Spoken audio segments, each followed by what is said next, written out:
taking notes from nobody. Your superstars have off games. Follow us on social media at Celtics Talk Weekly. Hold on, Seamus. Give me a second. Still catching my breath from that game winner. Because that was unbelievable. It was a game of runs. That's playoff basketball. As you can see, I wasn't at the game. I just lost my voice. The Boston Celtics overcome a fourth quarter 15-2 run. They had a 15. To start that fourth quarter, Seamus, when Brooklyn went on that 15-2 run, excuse my French to the folks at home, but I said, oh shit, here we go again. Here we go again. But then the Celtics stayed with the course. Seamus, I saw you ran about a mile behind your house. What's your reaction? As you can tell, my voice is gone. Mine might be gone too. This is one of those games we're going to look back at in 5 years, 10 years, 15 years, 20 years, and we're going to remember it vividly. Right. Because this was a moment in time. This was an incredible game all throughout. In the first half alone, there were 17 or 18 lead changes in the first half. And then you combine that with the fact the Celtics grabbed a 15-point lead in the third quarter, then subsequently blew it to not only the Nets, but Kyrie Irving mainly. Our guy, who used to be our guy, now our enemy. He was torching the Celtics in the fourth quarter. And to end that game off the way we did, getting a stop on Kevin Durant, getting a stop on Kyrie, the Celtics double-teamed Kyrie on that last possession. Then Tatum went one-on-one with Durant at the top of the key, locked him up, forced him into a tough shot. And then that led to the game winner on the other end of the floor. Ball moved around. Marcus Smart, the old Marcus Smart, we talked about this many times, maybe would have taken that shot, maybe would have taken that three. Two guys closed out on him. Instead, he drives to the rim, makes the perfect play, perfect pass to Tatum. Tatum lays it in for the game winner. I just can't imagine a more perfect inning. I really can't. Yeah. The stop on Kyrie, the stop on Durant, the extra pass by Marcus Smart, the drive and the extra pass by Marcus Smart to the game winner. Not only was it a game winner, Tatum laid it in on Kyrie. Yeah. He laid it in on Kyrie. Yeah. This is only game one. I don't want to get too overhyped about it. We got to win 3 more games in this series. It's going to be a tough road. The Nets, they know they can compete with the Celtics now, especially Kyrie and Kevin Durant. But this win was invigorating. At one point, we thought this was the 2021 Celtics. We thought, well, what is going on here? We're blowing a lead late. We're scoring 4 points in the first 6 minutes of the fourth quarter. What's going on? And yet the team pulled through. They overcame adversity just like every single championship team before them did in the playoffs. At some point, the Celtics are going to have to do it over and over and over again throughout the playoffs if they want to go and win a ring. And this was just the beginning, and it felt so good. It felt so good. And this is one of those games where, Rob and I, we recorded a podcast, and we talked about what we talked about is a big topic of it was, Seamus, is jumping on early, right? Getting an early game one win, right? Last year, you didn't have home court advantage. It was tough. And you were the 7th seed. You just had a horrible year. But this year, you have home court advantage. Maybe you got some fresh legs, but at the same time, it might be a little disadvantage because Brooklyn has played. They played that playing game just a couple of days ago as opposed to Boston. They haven't played since Memphis. But Bruce Brown makes his comments. They plaster it up on the Jumbotron. And the 35-year-old Al Horford comes out and drops a 20 and 15 game on 8 of 13 shooting. As you said, it is only game one, so we can't, get all cocky, but we can get excited and we can kind of dive into this a little bit. How huge is that to see in a 20 and 15 Al Horford game, Seamus?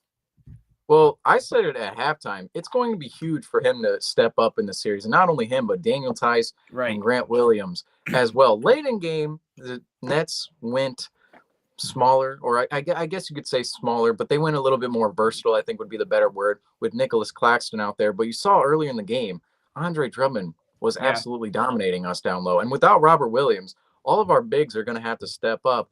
And Al Horford came in today. I said on my halftime live, this is 25-year-old Al Horford. He's not 35. Right. And not only that, too, but you got to think about Al Horford. This could be his last chance at a ring.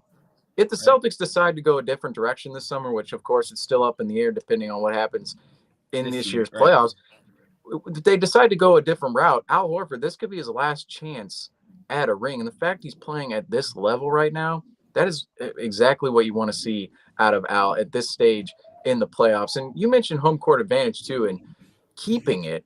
If the Celtics would have lost this game, who knows what would have happened going into the future? Because not only did they lose this game, or would they have lost this game if they, of course, Tatum didn't make that last shot, they would have held the burden of, you had a 15-point lead, you held the game, you had control of the game going into the fourth quarter, and you absolutely blew it. And not only did they blow it to Kyrie Irving. I know. Kyrie was mocking the crowd too.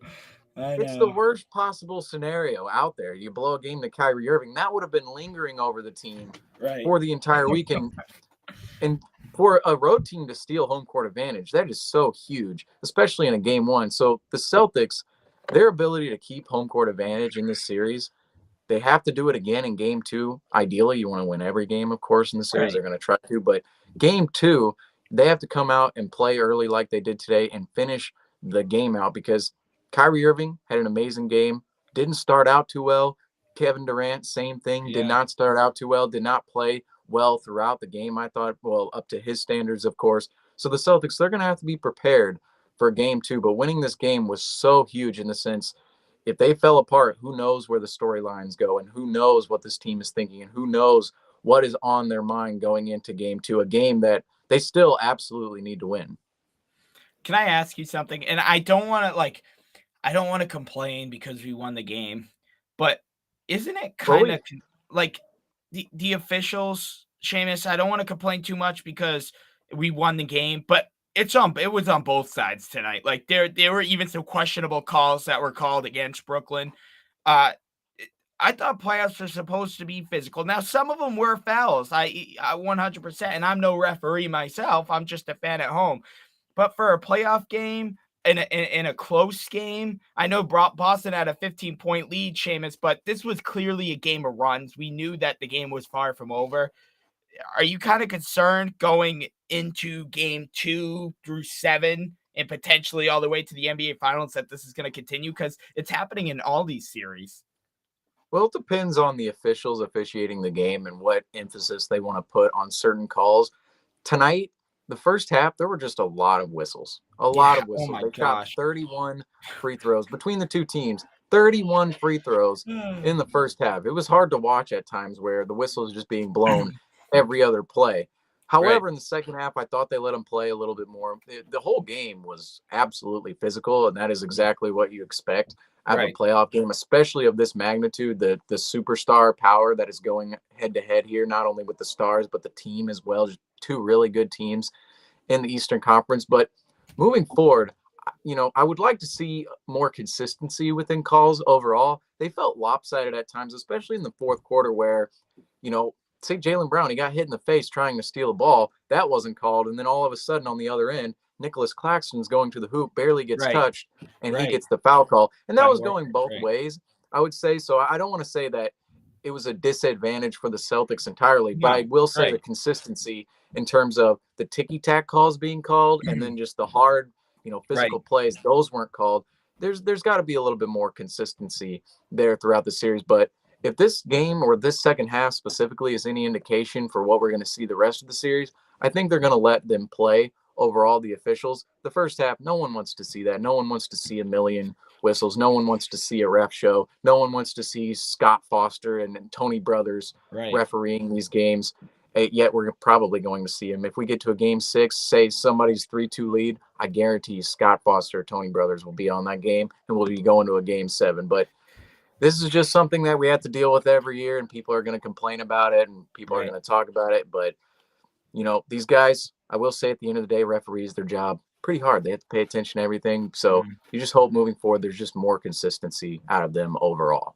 Right, and that's what it is, and I really credit Boston. Not only were they trying to defend a 15-2 run by Brooklyn in the fourth quarter, but also, Brown gets hit. He's gushing blood. They can't stop the blood. Boston was able to fight through all of that. I don't think there were any technical fouls given to either team tonight. So credit the players for sticking in the game and coming down the course of the regular season, Seamus, most notably in that Miami game, the Celtics lost that game mentally. They lost it mentally more than physically. I mean, they complained about a lot of the calls. They let the calls get to them. Tonight, that wasn't really the case, and the Celtics were able to pull this one out. And I wanted to mention this while you were giving your thoughts on the game earlier on the in the program, but credit Ime Udoka for not calling a timeout that last play because Boston got a huge stop and they had the momentum. They had numbers. Bobbled a little bit on the offensive end, but great job not calling a timeout there by Udoka and letting his guy. That shows a lot of trust in his guys on both ends of the floor. And I don't know how much more I can really say about this win. I love how physical and aggressive Jaylen Brown was tonight. He wasn't settling for a lot of shots. He was getting to the basket. He was attacking downhill. I still think he is one of the best players in transition, Seamus, when he has the ball in his hands. Marcus Smart, like you said, if this was the old Marcus Smart, he probably would have taken about 15 shots down the clutch. But he was able to move the ball around, find the right man at the right time. The first half, Jason Tatum had 7 of 8 assists, and the Celtics were shooting 7 of 10 on shots assisted by Tatum or passed by Tatum. I mean, not the prettiest win, Seamus, but to kick out the series to kind of make a statement win. This was huge. Like you said, you got to take care of home court. Yeah, and also just look at the team and how they reacted down the stretch. Right. This is an experienced club. The Celtics, you just think about the players that are on this ball team right now. Marcus Smart, Al Horford, Jason Tatum, Jaylen Brown. They've been through playoff runs together before, and they are the core of the team currently. And that is part of the reason why the Celtics, people are picking them to go to the finals, not just Celtics fans. There are people around the NBA who are saying, hey, the Celtics, they're one of the best teams in the East. I think they're going to the finals. And right now, the reason for that is not only, they're playing tremendously, but they have the experience, like you talked about, of, yes, they can get, overwhelmed by some calls at times. We saw that a lot during the regular season, but right now it feels like they're locking in to a certain level where the calls aren't necessarily getting to them. The ref isn't getting to them. We'll see how it progresses as the series goes on. But particularly in this game one, it definitely felt like they were more locked into what they were doing, especially down the stretch where the Celtics, they could have easily been rattled many times. They lost a 15-point lead. They only scored 4 points in the first 6 minutes of the fourth quarter. They could have easily been rattled in this game. Right. They were down late as well. I believe it was 107 to 102 at one point. And at that point, you're looking at it going, here we go. Like the Nets could really pull away here. And the Celtics, they hit a couple of big shots down the stretch, a couple of big threes, and a couple of big shots at the rim, going to the rim. You mentioned it, Jaylen Brown, super aggressive, especially down the stretch as well. And all those plays, them overcoming the adversity and them being resilient in that way, overcoming all of those Kyrie daggers. I mean, how many daggers did Kyrie have in the fourth quarter? 5? It felt like he had more than 5. Right. And so their ability to do that, the Celtics' ability to do that versus in the past, say back in the bubble in 2020 when we faltered against the Heat, or back in 2018 when we faltered against the Cavs in the conference finals. Now this club is a little bit more experienced, and down the stretch, I don't feel like, we're the intimidated team. I don't feel as if we fear the other team. I said on here, we are the feared. Right. In this game, of course, we have many more games to go in the series, and I don't expect us to win every game and just sweep them. But this game was an indication that, hey, the Celtics, they're here and they're not going to go away, just because of a couple of Kyrie daggers or a comeback late in the fourth. So moving forward, the Celtics, if they can keep that resiliency, keep that ability to overcome this mass adversity, especially going on the road to moving forward, that's going to be big moving forward. I just want to kind of give. I know we kind of gave Al Horford his flowers earlier, but I want to give him more flowers because there were possessions where he matched up against Kevin Durant, and Kevin Durant struggled big time because of Al Horford's defense. So, I know he was the only one defending out there. The Celtics, I think. Oh, did they force 7 or 8 first quarter turnovers to Brooklyn? Boston came out offensively flat, but defensively came out stifling. And but I wanted to give, especially down the stretch, Al Horford credit on Kevin Durant on some possessions. Just do what he had to do, and then Jaylen Brown. I loved when Jaylen Brown wasn't even in the picture. He was like half court, and Bruce Brown was going up for a layup, and he just smacked it right off the back of the backboard. Um, those are the types of efforts that win you a basketball game, especially in the playoffs, right? Making those big momentum plays, whether it's stopping Kevin Durant from his free throw jump shot, which he seems to never miss, or it's blocking a Bruce Brown. Like, it's the little things. And then down the stretch, Jaylen Brown had a block on Kevin Durant as well. Like, it's the little things that really hype you up and really bring the crowd's energy. Peyton Pritchard came in. I know he had a fairly quiet night, but I think he played like 8 minutes, but he came in, he hit a big 3-pointer. You're telling me that didn't give that kid confidence? That was probably amazing. That was probably a great feeling for him from head to toe. He probably had chills. I mean, that's huge. But like you said, this series is far from over. This was by not a dominating win. But if we remember 3 years ago when we played Milwaukee, we had a dominating win to start the series off. We felt okay. And then we got our asses swept. So, we're not going to run our mouths too much because, respect the opponent. Brooklyn is one hell of a team. I understand we're not fond of Kyrie Irving, but you got to give him his flowers too. Because like you said, Seamus, there were so many shots down the stretch where you said, oh my God, he just put us away. Then next possession, oh my God, okay, now he put us away. No, now he put us, you know what I mean? It's just ongoing. I do think the Garden crowd's getting into his head a little bit. I know Kyrie was kind of flourishing in that fourth quarter, but the whole, he's sitting on the sidelines crying and doing all that, like, that just shows like we are in your head. Does it not? Yeah. I mean, he had that little moment. I guess he was walking to the locker room at halftime, and some fans were heckling him in the hallway, and he did the whole "suck my dick" thing again. Where I for some reason thought about that this morning. I was like, Kyrie a couple of years ago, didn't he say "suck my dick" to a Philly fan? Like, yeah, he did. Yeah, it was this what. That was like the second, third game of the 2018. That was the second or third game as a Celtic. I think we went on like a LeBron. Didn't we go on like a 16-game win streak after that? Yeah. Yes, we did. That was the suck my dick Celtics, as I remember. So hopefully it's not going to be the SMD Nets after that. After this, hopefully they don't go on to win 16 straight games because that'll get them a championship. But what are your expectations for Game 2? Game 1 was down to the wire. I know Boston had a 15-point lead, Seamus, but in all honesty, in my opinion, I wasn't praying, obviously, for a Celtic downfall, but you kind of figured, like, this is a game of runs. These two, Mike Breen mentioned it, have championship aspirations, but in reality, one of these two teams is going home in the first round. What are your expectations? Maybe what are your wants and needs going into Game 2? Well, going forward, number one, I would expect Kevin Durant to have a much better game in Game 2, and just moving forward in general tonight. He was stifled a little bit, didn't seem to have his rhythm. But Kevin Durant, he's the best player in basketball. Is the second best player behind Giannis or Jokic or whoever. He could win MVP every season. He's becoming that LeBron level player where you see him on the court and you go, uh-oh, this guy's out here. So I'd expect Kevin Durant to be better moving forward. And that shouldn't worry Celtics fans because other parts of the Nets stepped up tonight, like we saw Kyrie Irving, we just talked about, in the fourth quarter. And, of course, in the first half, Goran Dragic, and even going into the second half, Goran Dragic was huge for them off the bench tonight. And maybe that doesn't continue throughout the series.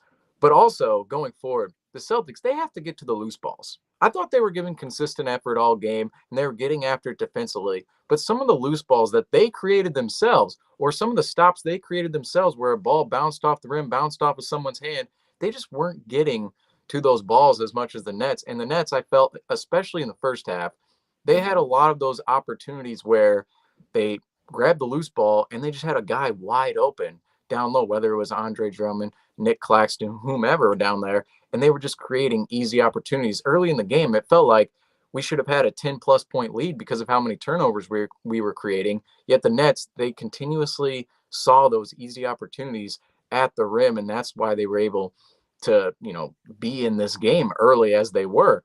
And also moving forward as well for the Celtics, offensively, we want to see more of Tatum down the stretch, a little bit more of Tatum. I felt there was just a little lack of Tatum. I know he made the game winner, and that was a pass from Marcus Smart. Down the stretch, you want to see it in Tatum's hands just a little bit more. There was a lot of Marcus Smart, a lot of Derek White, a lot of those playmakers, of course, but you just want to see it in Tatum's hands just a tad bit more down the stretch. Nothing crazy, but a tad bit more down the stretch. And those are really the three key areas I see moving forward for the Celtics and, what is going to change throughout this series, because ultimately I don't expect every game to be down to the wire. I expect the Nets to come out and not necessarily whoop us one game, but come out and grab a game handily. I expect us to come out and grab a game handily. So moving forward in this series, it's just going to be an up and down roller coaster of where it goes, unless the Celtics somehow this was some sort of turning point where they blow out the Nets in this series, which that would be ideal, but I don't expect it moving forward.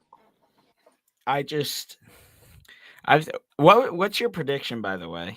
I've been saying Celtics in 6. Oh, some people are saying Celtics in 4, Celtics in 5, or Nets in 4, Nets in 5. I don't see a scenario where this series in either favor doesn't at least go 6 or 7 games. That's I just think how it I has view to it. go. I said yesterday as a joke, I said, Celtics in 4, or I said Celtics in 5, if not 4. That was a joke. Right. I think I have this game. This series, I believe it has to go 6. But if it goes 6, I just feel like it's going to go 7. Just how the NBA, we saw a couple of years ago with the Raptors in the series in the bubble. That game 6, the NBA, I'm not saying they rigged games, but there are definitely some moments in these game 6s that make you go, okay, well, the league, they create all this revenue off of game 7s. Game 7s are the most watched game they have in form of game they have out there, and they want to create more of those. And so you definitely, see those game 6s called a little bit differently than the rest of those games. I feel like if it goes 6, it's going to go 7.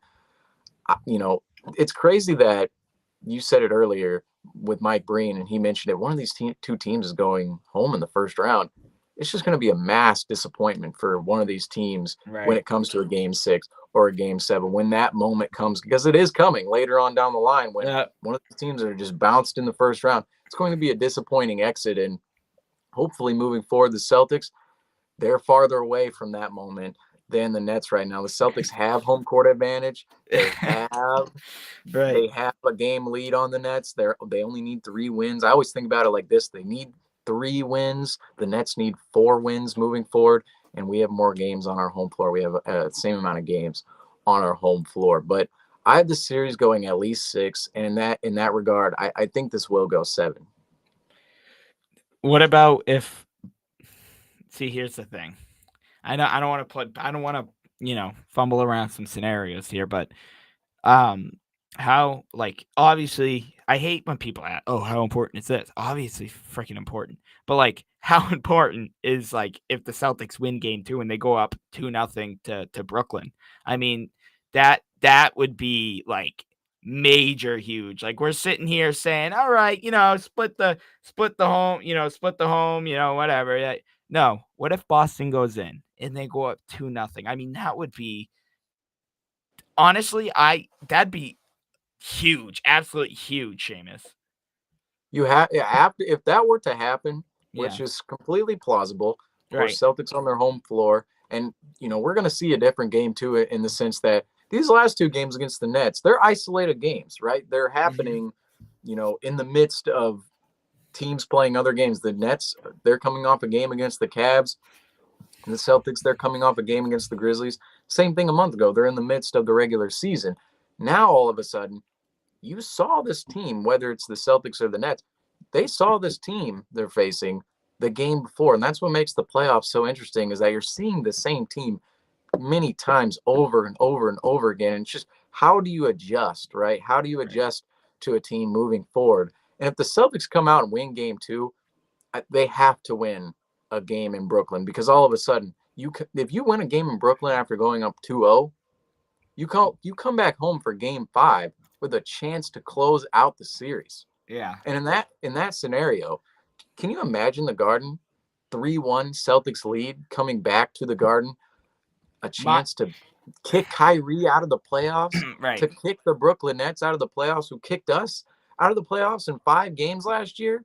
I'm losing my voice here a little bit, but that would be a dream scenario, and it's a plausible one at that. I still think the series goes at least 6. I think the Nets have the ability to grab a game on our home floor, whether it's game 2 or game 5 or hopefully not game 7 moving forward. But all of these games, the Celtics, they have to go out and execute in game 2. And this is going to be, the home games are really, really important. If you just win all your home games as a home court advantage team, you're going to win the series. So the Celtics, they have to put an emphasis, of course, on winning at home, but not only that, afterwards, winning one game in Brooklyn. You got to win one game in Brooklyn. And of course, we all know too, if they win that one game in game 3, it's a wrap. 3-0 series lead. No one's ever come back from that in NBA history. This is a little bit different because there's Kyrie and Kevin Durant on the other side. But the Celtics, game 1, if you win game 1, there's a major opportunity in front of you 24/7. The series is not over by any means. Game 2 could be a completely different animal, will be a completely different animal. But the Celtics, after winning this game 1, they stole it. They stole it. They were down by 1 with 0.6 seconds left on the clock before Tatum made that shot. So the fact they stole this, there's a huge opportunity in front of them. They got to go out game by game, win game 2 first, and then focus, of course, on winning a game in Brooklyn. And Brooklyn knows that. Brooklyn knows that, it came down to that last, these pricks. They just beat it, on the buzzer.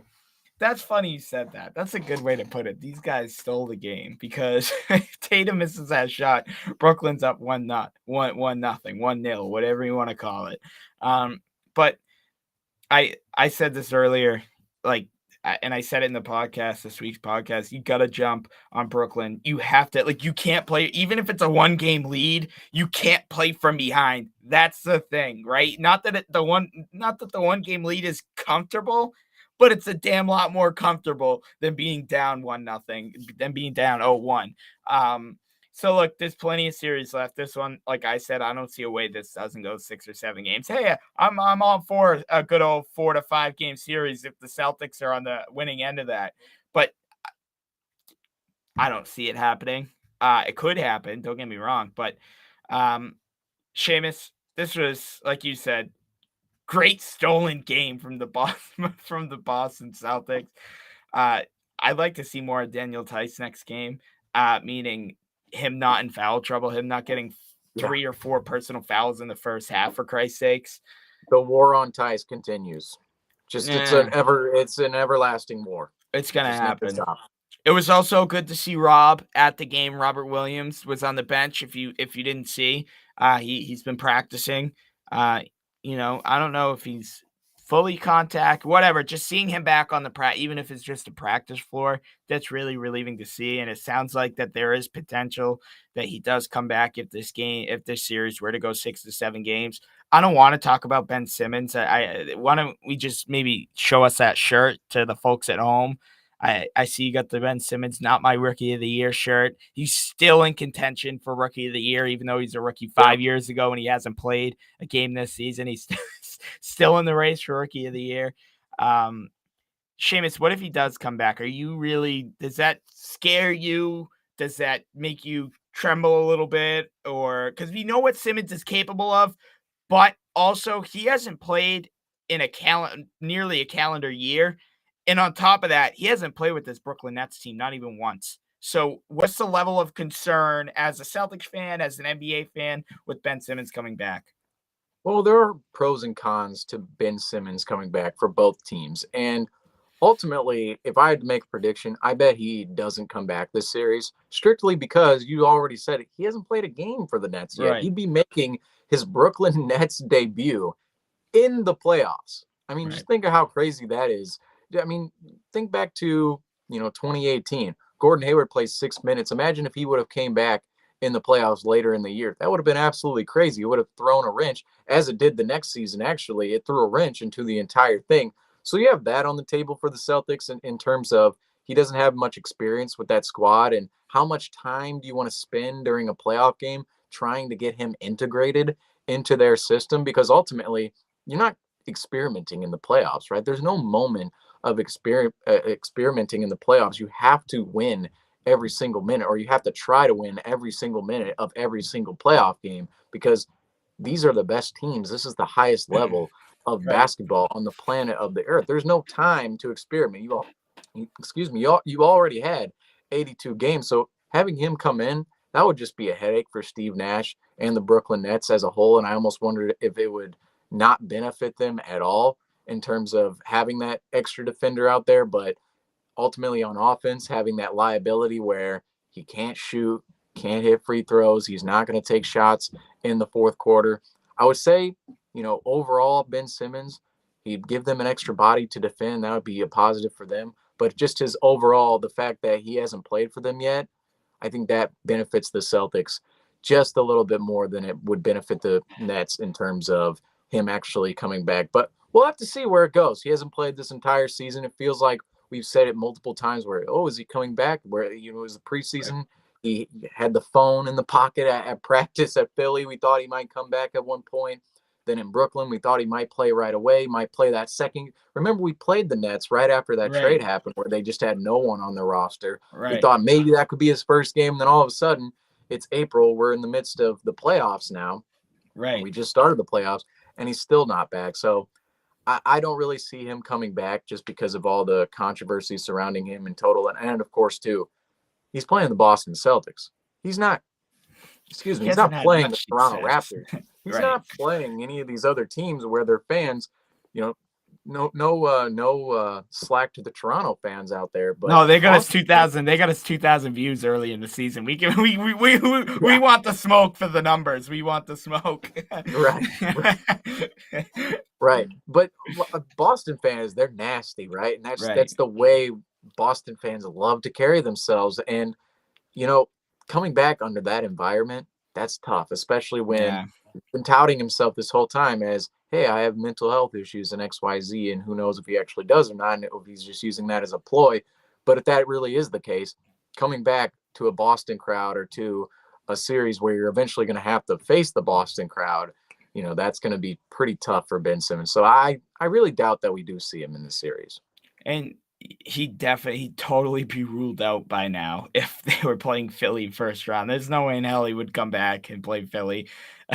Imagine he does, and he just absolutely destroys them. It's like 10 threes a game. But Charles Barkley made a good point the other night. He goes, well, you figure if the Nets might be better off with Ben Simmons just maybe sitting this one out. Not only has he not played this season, let alone with the Brooklyn Nets, but also you figure, say he takes about 5 to 10, 15 shots in a game. Well, that's between 5, 10, 15 shots away from a Kevin Durant or a Kyrie Irving, who typically make those 10 to 15 shots over a Ben Simmons. So that was a very good point as well. You mainly bring him on for defensive purposes, I think, by now. But it's still up in the air with both Robert Williams and Ben Simmons. I think more so Ben Simmons, because we know Robert Williams is coming back at some time, either in this series or early in the Bucks or Bulls series. So we'll just have to kind of play the waiting game, I guess, for both of those guys. Well, excuse my language, but these two situations are different because Robert Williams isn't a pussy.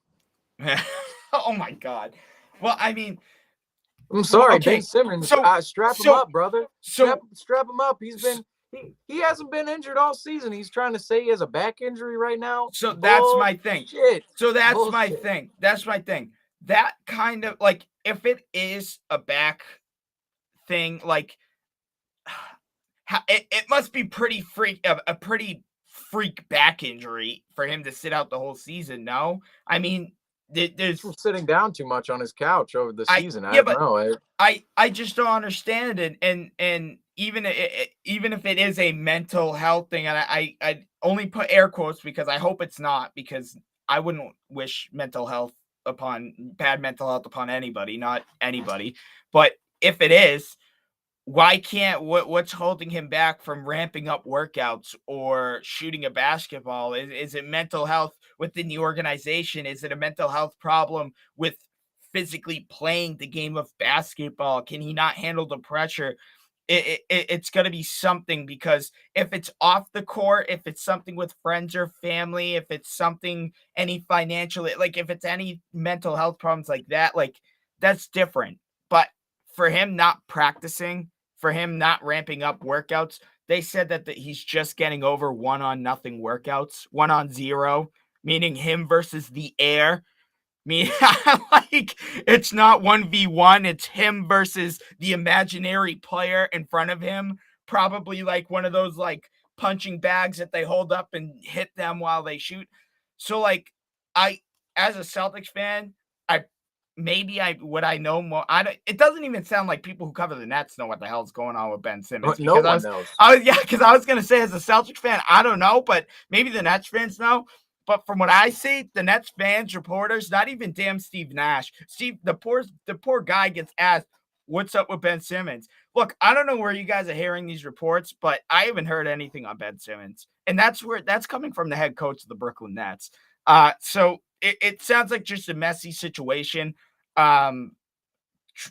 Drummond, I guess, is a great dominant center for them down low, but Curry kind of had a rough game. Of course, I'm saying this, and he'll probably smoke us with 30 next game. But I mean, I don't know. That whole situation's so messy and sticky and disgusting and weird, and I don't understand it. It's confusing, but thankfully the Celtics don't have that problem anymore, Seamus, because we got rid of that person. We traded that person. Who did we trade him for? Oh shit. No, he left in free agency. I was thinking of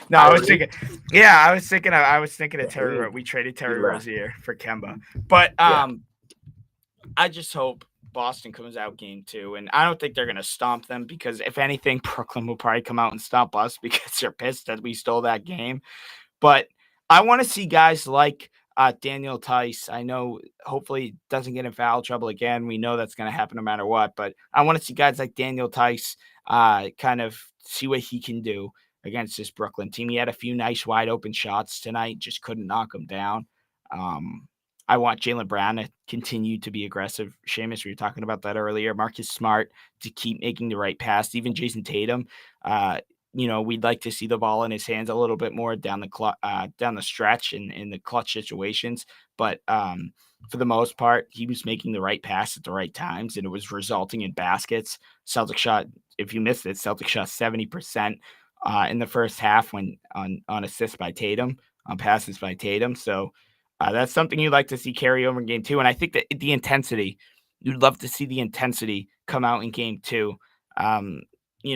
Hopefully the refs let them play a little bit more. Maybe the refs were even trying to get their feet wet and trying to, figure out, okay, what can I call? What can I call? What should I call? What should I not call? Like you said, Seamus, maybe trying to find a little bit of consistency for game 2. But I think it's Wednesday, Seamus. So that's a 2-day break. Tuesday or Wednesday, 1 to 2. I don't remember. I think this series is very stretched out at the beginning. Like game 3 is on Saturday. Next Saturday is game 3. That's an insane amount of space in between a game 1 and a game 3, nearly 6 days or almost a week from today. But you mentioned the intensity going forward in this series. There's going to be no lack of it whatsoever. New York crowd, Brooklyn crowd, and the Boston crowd. I mute the game when I do the halftime shows. I mute the game. The game's still on. It's over here beside me. And I unmuted the game after, I was done with everything. and it was just like the sound was just whew, like the sound of the crowd. I've done that a million times this season where, I unmute the game. We're just at home and there, you don't really notice a difference. Yet today I unmuted it and it was like, dang, this crowd is crazy. And it's not like, I had the TV up or anything. It was just that normal volume. Turn it up and the crowd, you could just hear it through the television screen. And I can't even imagine what it's like in real life. I mean, that place has to be just going nuts, especially when we play the Nets. And as I mentioned too, Brooklyn, they're going to be the same way. They're not quite as feisty as the Celtics crowd, but that Brooklyn crowd, for real, they'll be there and they'll be chanting millions of chants at us as well, just as we were chanting at Kyrie today. But this is going to be a fun series. This was a fun game one already. We saw daggers from Kyrie. We overcame that. And of course, we saw a game winner from Tatum at the end. So this was honestly, just looking back at it, this was probably one of the more entertaining playoff games that I've seen in the last, half decade, or we've seen in the last half decade. I think it ranks up there amongst some of the others for sure. Well, definitely was not that Miami and Atlanta game earlier this morning. That game was just awful. Or earlier this afternoon, wherever you are. Snooze fest. It was a major snooze fest. There was a little bickerment between who was it? Jimmy Butler and Trae Young in like the first 2 minutes of the game, and other than that, it was just an absolute snooze fest. What was the final score? Like 120-90, something, 115-91, something outrageous like that. It wasn't even close. I guess you could give Atlanta a little bit of leeway because they played that extra playing game against Cleveland, and that was a close game. But if anything, if anything, they got fresh legs. Miami's been sitting for a week.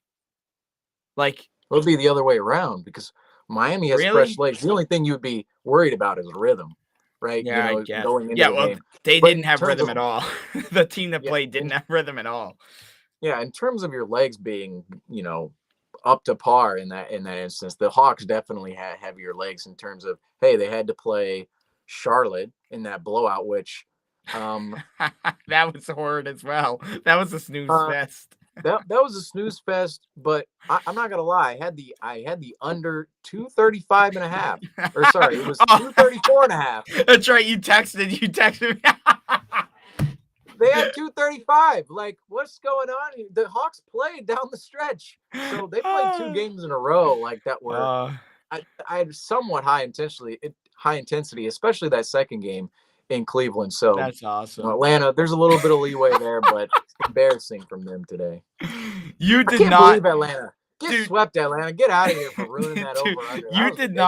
You did not wait to text in the group chat. You were pissed. It was the most. I've had a couple of bad beats over time. Don't get me wrong, but the game was over. It's like, stop shooting. Just dribble it out. Stop shooting, and they hit it by half a point. Yeah, you were demoralized. Half a point. That's awesome. And what actually makes it worse is I saw the line earlier in the day. I don't want to go on a little tangent about this, but I have to talk about it.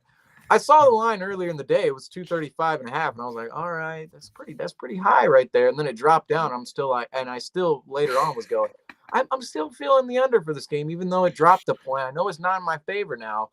And I took it, and it lost by half a point. Half a point. It happens. It's Vegas. It happens. So I hope you didn't lose too much on that. You didn't lose too much on that, did you? No. You didn't make a Rob bet where he bets his college tuition on a preseason game. Look. Yeah, that was a shot at Rob. That's the lesson Rob gave us. Don't bet on early season games at all. We just have no idea what's happening. 32-point loss to the Raptors.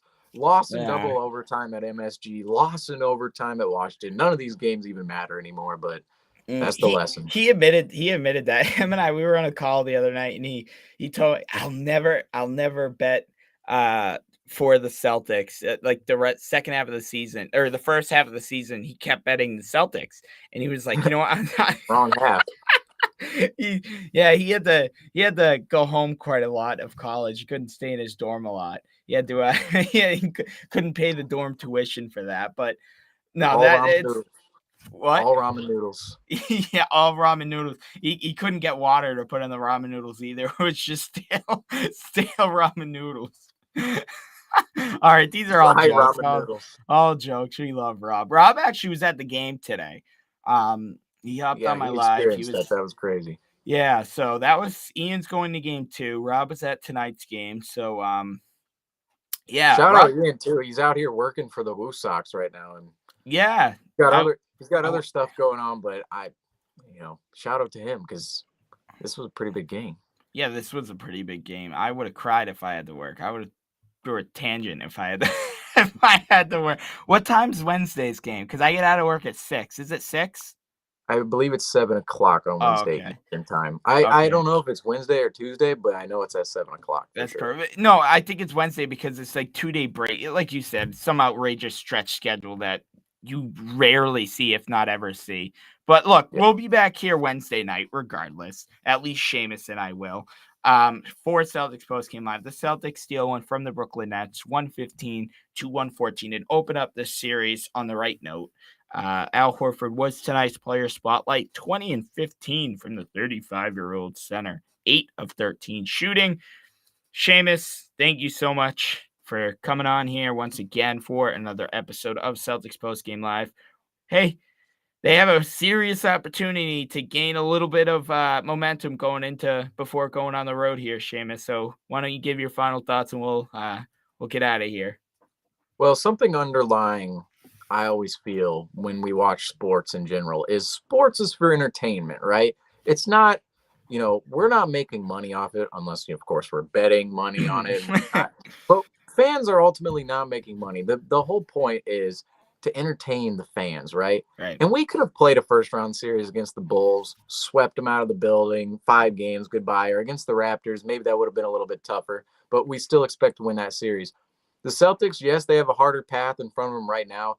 Yet we saw today, what an exciting game, right? We're going to see exciting games pretty much every single playoff game out of the Celtics moving forward. Because you think of the path, if they do win this series against the Nets, you have 6 or 7 games against the Nets. You face Milwaukee most likely. And then in the conference finals, you're probably facing the Heat or the Sixers. And then if you make the finals, it's probably going to be either the Suns, Warriors, or Grizzlies. Whoever makes it out of the West, probably the Suns. But each and every playoff game is going to be highly, highly entertaining for the Celtics. And today, it was only the start. And I can't wait for more and more playoff basketball because this basketball right here, this is the real stuff. The regular season, it's all preparation for this moment right here in the postseason, in the playoffs when the lights are at their brightest. And right now, the lights are shining hard. Shining hard they are. The Boston Celtics take game 1, a game where I expressed how crucial it was to open up the series. You never want to play from behind, especially when you look across the pond and you see Kevin Durant and Kyrie Irving staring you right into your eyes. We'll see you Wednesday for Celtics Postgame Live. Hopefully, Celtics can go up 2-0, but if not, they split it. No big deal either way. We'll be back here Wednesday night. I'm Justin Lowe. That's Seamus Arlingo. We will see you in a couple days.